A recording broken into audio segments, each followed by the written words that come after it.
അസ്സലാമലൈക്കും. കിച്ചൺ പലാസയുടെ പുതിയൊരു വീഡിയോയിലേക്ക് സ്വാഗതം. അപ്പോൾ ഇന്ന് നമ്മൾ ചെയ്യാൻ പോകുന്നത് ഒരു വെറൈറ്റി ഐറ്റമായിട്ടുള്ളൊരു പലഹാരമാണ്.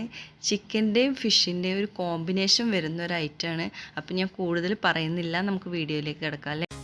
ഫസ്റ്റ് തന്നെ നമ്മൾ ചൂടായ പാത്രത്തിലേക്ക് 2 ടേബിൾ സ്പൂൺ സൺഫ്ലവർ ഓയിൽ ഒഴിച്ചു കൊടുക്കുകയാണ്. ഏത് ഓയിലായാലും കുഴപ്പമൊന്നുമില്ല. ഇതിലേക്ക് നമ്മൾ ഒരു ചെറിയ ബൗളിന് അര ബൗള് സവാള ചോപ്പ് ചെയ്തത് ഇട്ട് കൊടുക്കുന്നുണ്ട്. ജസ്റ്റ് ഒന്ന് മിക്സ് ചെയ്ത് കൊടുക്കാം. ഒരു 1/4 കപ്പ് പൊട്ടാറ്റോ അഥവാ ഉരുളൻകിഴങ്ങ് ഗ്രേറ്റ് ചെയ്തത് ഇട്ട് കൊടുക്കാം.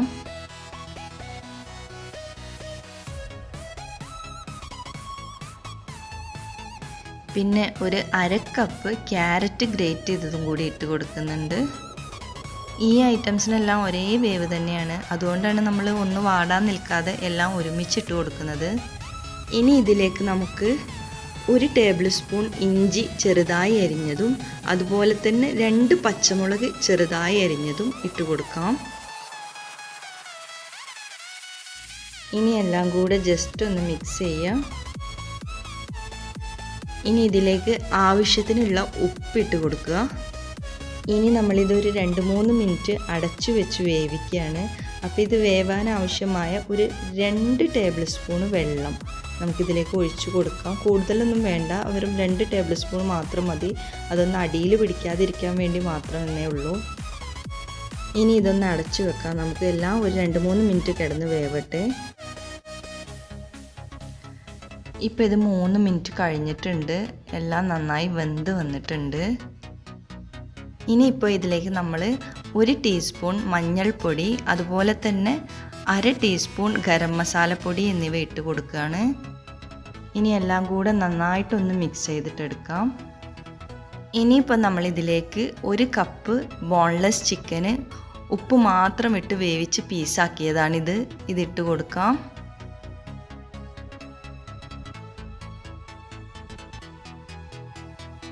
നന്നായിട്ട് തന്നെ ഒന്ന് മിക്സ് ചെയ്ത് കൊടുക്കണം. അപ്പോഴേ ആ മഞ്ഞൾപ്പൊടിയുടെ യെല്ലോ കളറൊക്കെ ചിക്കനിലൊന്ന് പിടിക്കുകയുള്ളൂ. ഇനി ലാസ്റ്റ് നമ്മൾ ഇതിലേക്ക് അര കപ്പ് ഉപ്പ് മാത്രം ഇട്ട് വേവിച്ച് വെച്ച ഗ്രീൻ പീസ് ഇട്ട് കൊടുക്കുകയാണ്. എന്നിട്ട് നന്നായിട്ടൊന്ന് മിക്സ് ചെയ്ത് യോജിപ്പിക്കാം. ഇപ്പം നമ്മുടെ ഫില്ലിങ് റെഡി ആയിട്ടുണ്ട്. ഇനി ഇത് ചെറുതായിട്ടൊന്ന് ചൂടാറട്ടെ. ആ സമയം കൊണ്ട് നമുക്ക് ഇതിന് വേണ്ട മൈദപ്പത്തിരി പരത്തിയെടുക്കാം. നമ്മളിവിടെ 250 ml കപ്പിൽ 1.5 കപ്പ് മൈദ എടുത്തിട്ടുണ്ട്. ഇതിലേക്ക് ആവശ്യത്തിനുള്ള ഉപ്പ് ഇട്ട് കൊടുക്കുകയാണ്. ഇനി നമ്മളിതിലേക്ക് കുറച്ച് വെള്ളം ഒഴിച്ച് കൊടുത്തുകൊണ്ട് ഇത് കുഴച്ചെടുക്കുകയാണ്. സാധാ നോർമൽ വാട്ടറാണ് ഒഴിച്ച് കൊടുക്കുന്നത്. പിന്നെ കുറച്ച് ഒഴിച്ച് കൊടുക്കുന്നത് എന്തിനാന്ന് വെച്ചാൽ അപ്പോഴേ നമുക്കിതിൻ്റെ കറക്റ്റ് പാകം അറിയാൻ പറ്റും. ഒരുപാട് ഒഴിച്ച് കൊടുത്താൽ പിന്നെ അത് വെള്ളമേറി ആകെ ഒട്ടിപ്പിടിക്കും. എന്നാലും കുഴപ്പമൊന്നുമില്ല, നമുക്കത് മൈദപ്പൊടി ഇട്ട് കൊടുത്തുകൊണ്ട് അഡ്ജസ്റ്റ് ചെയ്ത് ലെവലാക്കി എടുക്കാം. ഇതിപ്പോൾ നമ്മൾ ജസ്റ്റ് ഒന്ന് കുഴച്ചെടുത്തിട്ടുണ്ട്. ഇനിയിപ്പോൾ നമുക്ക് ബാക്കി കൗണ്ടർ ടോപ്പിൽ വെച്ചിട്ട് കുഴക്കാം. അപ്പോഴേ നമുക്ക് നന്നായിട്ട് പ്രസ് ചെയ്തിട്ട് കുഴക്കാൻ പറ്റുള്ളൂ.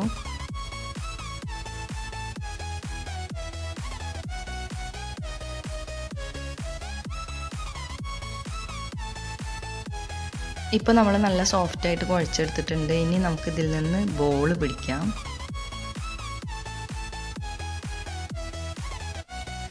കണ്ട ഒരു നാരങ്ങ വലുപ്പത്തിലുള്ള ബോളാണ് നമ്മൾ പിടിച്ചിരിക്കുന്നത്. സാധാരണ നമ്മൾ പത്തിരിക്കൊക്കെ പിടിക്കണ സെയിം വലുപ്പം തന്നെ. ഇനി നമുക്കിതൊന്ന് പരത്തിയെടുക്കാം. സാധാരണ ഒരു പത്തിരിയുടെ അതേ വലുപ്പത്തിൽ തന്നെയാണ് നമ്മൾ പരത്തിയെടുക്കുന്നത്. ഇതിപ്പോൾ നമ്മൾ നല്ല കട്ടിയിൽ പരത്താൻ പാടില്ല, കാരണം നമ്മൾ ലെയറാക്കി വെക്കുമ്പോൾ ഉള്ളിൽ വേവാതെ പോവും എന്ന് കരുതി വളരെ നൈസാക്കിയിട്ടും പരത്താൻ പാടില്ല. അപ്പോൾ നമ്മൾ ഫില്ലിങ് വെക്കുമ്പോൾ പൊട്ടിപ്പോവാൻ ചാൻസ് ഉണ്ട്. ഇതാ കണ്ടോ, ഈ ഒരു കട്ടിയിൽ നമ്മൾ പരത്തണം. നമ്മൾ ഒരു നാരങ്ങ വലിപ്പത്തിലുള്ള ബോൾ തന്നെ പിടിക്കുകയാണെങ്കിൽ നമുക്ക് കറക്റ്റ് തിക്നെസ്സിലും സൈസിലും നമുക്ക് പരത്തിയെടുക്കാൻ സാധിക്കും. അപ്പോൾ അതുകൊണ്ട് കട്ടി കൂടിപ്പോകുമോ എന്നുള്ളൊരു പേടിയൊന്നും വേണ്ട. നമ്മളിപ്പോൾ രണ്ടാമത്തതും കൂടി പരത്തിയെടുത്തു. ഇങ്ങനെ 2-3 പരത്തിയെടുത്തിട്ട് ഫില്ലിങ് ചെയ്യണം കേട്ടോ. ഇല്ലെങ്കിൽ ആദ്യം പരത്തിയെടുത്തത് മുഴുവൻ ഡ്രൈ ആയി പോകും. അപ്പം നമ്മൾ വിചാരിച്ച പോലെ ഫിഷ് ഉണ്ടാക്കാൻ കഴിയൂല.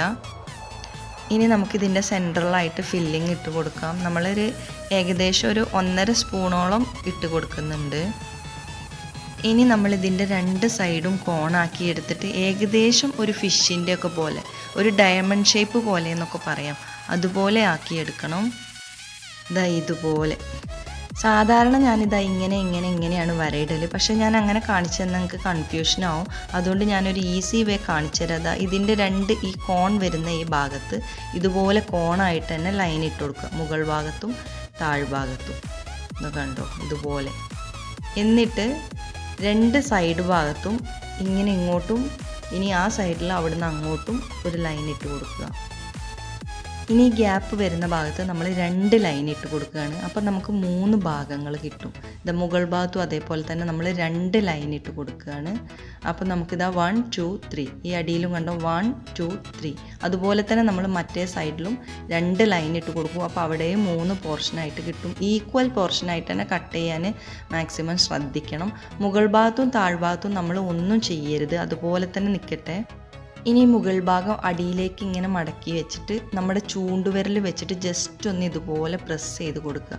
എന്നിട്ട് 2 സൈഡിൽ നിന്നും ഓരോ ലെയർ മുകളിലേക്കായിട്ട് ഇങ്ങനെ വെച്ച് കൊടുക്കുക. ഇതാ കണ്ടോ, ഇതുപോലെ ഇങ്ങനെ മാക്സിമം ആ ഫില്ലിങ് കവർ ചെയ്തിട്ട് തന്നെ നമ്മൾ വെച്ച് കൊടുക്കണം. അത് പുറത്ത് കാണാൻ പാടില്ല. കാരണം അങ്ങനെ വന്നു കഴിഞ്ഞാൽ നമ്മൾ ഫ്രൈ ചെയ്യുമ്പോൾ ചിലപ്പോൾ അത് പൊട്ടിപ്പോവാനുള്ളൊരു സാധ്യതയുണ്ട്. മൈദപ്പൊടി ആയതുകൊണ്ട് തന്നെ നമ്മളിതിങ്ങനെ വെച്ച് കൊടുക്കുമ്പോൾ തന്നെ ഓട്ടോമാറ്റിക് അത് ഒട്ടിപ്പിടിക്കും. ഇനി അഥവാ ഒട്ടിപ്പിടിക്കാത്ത വല്ല പ്രശ്നം ഉണ്ടെങ്കിൽ ജസ്റ്റ് ഒന്ന് വെള്ളം തൊട്ട് കൊടുത്താൽ മതി. ഈ ലാസ്റ്റിലെ ലെയറിൽ നമ്മൾ വെള്ളമാക്കി കൊടുക്കുകയാണ്. കാരണം ഇത് നമുക്ക് നന്നായിട്ട് തന്നെ ഒട്ടിപ്പിടിക്കേണ്ടതായിട്ടുണ്ട്. ഇല്ലെങ്കിൽ ഈ അടിഭാഗത്ത് കൂടെ നമ്മളെ ഫില്ലിങ്സ് ഒക്കെ പുറത്ത് വരും. അപ്പോൾ അതുകൊണ്ട് ഇവിടെ ഇത് നന്നായിട്ട് ടൈറ്റായിട്ട് തന്നെ കവർ ചെയ്ത് കൊടുക്കണം. ഫില്ലിങ് പുറത്തേക്ക് പോരാത്ത വിധത്തിലൊന്ന് പ്രസ് ചെയ്ത് കൊടുത്തുകൊണ്ട് തന്നെ നമ്മൾ ചെയ്യണം. ഇനി നമ്മൾ ഈ ഫിഷിൻ്റെ വാലിൽ ഫോർക്ക് വെച്ചിട്ട് ഇതാ ഇങ്ങനെ ജസ്റ്റ് ഒന്ന് പ്രസ് ചെയ്തിട്ട് ഒരു ഡിസൈൻ ഉണ്ടാക്കി കൊടുക്കുകയാണ്. ഇതാ കണ്ടോ, നമ്മളെ ഫിഷ് നല്ല അടിപൊളിയായിട്ട് തന്നെ റെഡി ആയിട്ടുണ്ട്. സൂക്ഷിച്ചെടുക്കണം, അല്ലെങ്കിൽ ഫില്ലിങ് പുറത്ത് വരും. ഇനി നമുക്കൊന്നുകൂടി കാണാം ഇതെങ്ങനെ ഫിഷാക്കി എടുക്കുന്നു. മുകളിലും താഴ്ഭാഗത്തും ഇതുപോലെ കോണായിട്ട് കട്ട് ചെയ്യുക. 2 സൈഡിലും ഓരോ ലൈൻ ഇട്ട് കൊടുക്കുക. ഇതിൻ്റെ ഗ്യാപ്പിലൊക്കെ ഈ 2 ലൈൻ വീതം ഇട്ട് കൊടുക്കുക. അപ്പോൾ നമുക്ക് ഈക്വൽ പാർട്സായ 3 ലെയർ കിട്ടും. ഇനി ഈ മുകൾ ഭാഗം താഴേക്ക് മടക്കി ജസ്റ്റ് വിരലുകൊണ്ട് പ്രസ് ചെയ്യുക.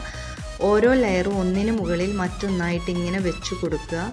ലാസ്റ്റിലെ ലെയറിൽ നമ്മൾ വെള്ളം തൊട്ട് കൊടുത്തുകൊണ്ട് നല്ല ടൈറ്റായിട്ട് ഫില്ലിങ് കാണാത്ത വിധം തന്നെ കവർ ചെയ്ത് എടുക്കുകയാണ്.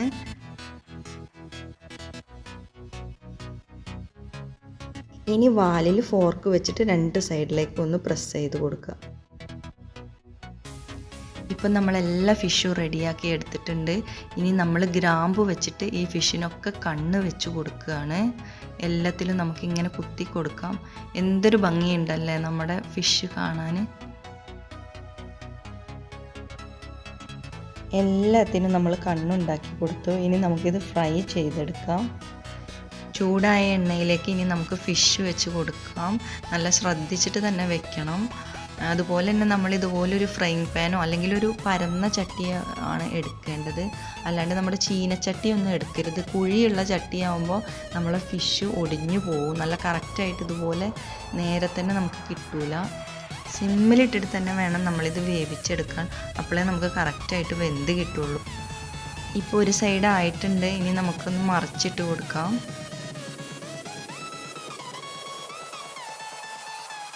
ഫിഷ് റെഡി ആയിട്ടുണ്ട്. ഇനി നമുക്ക് കോരി എടുക്കാം. ഇതിന് നമ്മുടെ ഏകദേശം ഒരു സമൂസയുടെയൊക്കെ ടേസ്റ്റ് തന്നെയാണ് കേട്ടോ. കാരണം സമൂസയുടെ ഫില്ലിങ് തന്നെയാണല്ലോ നമ്മളിതിൻ്റെ അകത്തിട്ടിരിക്കുന്നത്.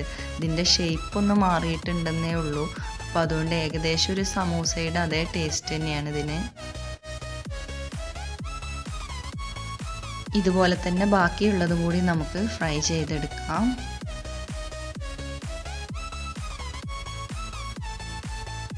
നമ്മുടെ ഫിഷ് എല്ലാം ഫ്രൈ ചെയ്തെടുത്തിട്ടുണ്ട്. ഇവിടെ നമുക്ക് 1.5 കപ്പ് മൈദ കൊണ്ട് 10 ഫിഷ് കിട്ടിയിട്ടുണ്ട്. നമ്മുടെ ഫില്ലിങ്സ് എല്ലാം കംപ്ലീറ്റ് തീർന്നിട്ടുണ്ട്. അപ്പോൾ അതുകൊണ്ട് ഞാൻ തന്നൊരളവ് നിങ്ങൾ കറക്റ്റായിട്ട് ഫോളോ ചെയ്യുകയാണെങ്കിൽ നിങ്ങൾക്കും കറക്റ്റായിട്ട് 10 എണ്ണം തന്നെ ഉണ്ടാക്കിയെടുക്കാൻ പറ്റും. നമുക്ക് എന്തൊരു ഭംഗിയുണ്ടല്ലേ നമ്മളെ ഫിഷ് ഫ്രൈ ചെയ്തെടുത്ത് വെച്ചപ്പോൾ. ഇതാ കണ്ടോ, ശരിക്കും ഒരു ഫിഷ് പോലെ തന്നെ ഫീൽ ചെയ്യുന്നില്ലേ? അപ്പോൾ ഇതാണ് നമ്മുടെ വെറൈറ്റിയായ ചിക്കനുള്ള ഫിഷ്. ഇനി എല്ലാവരും ഒന്ന് ട്രൈ ചെയ്ത് നോക്കൂലേ? അപ്പോൾ സാധാരണ പറയുന്നത് പോലെ തന്നെ നമ്മുടെ ചാനൽ സബ്സ്ക്രൈബ് ചെയ്യാത്തവരൊന്ന് സബ്സ്ക്രൈബ് ചെയ്യുക. കൂടെ ബെല്ലൈക്കണും കൂടി ഒന്ന് ക്ലിക്ക് ചെയ്യുക. ഇനി ഇൻഷാ അല്ലാഹ് മറ്റൊരു റെസിപ്പിയുമായി നമുക്ക് വീണ്ടും കാണാം. അസ്സലാമു അലൈക്കും വറഹ്മത്തുള്ളാഹി വബറകാതുഹു.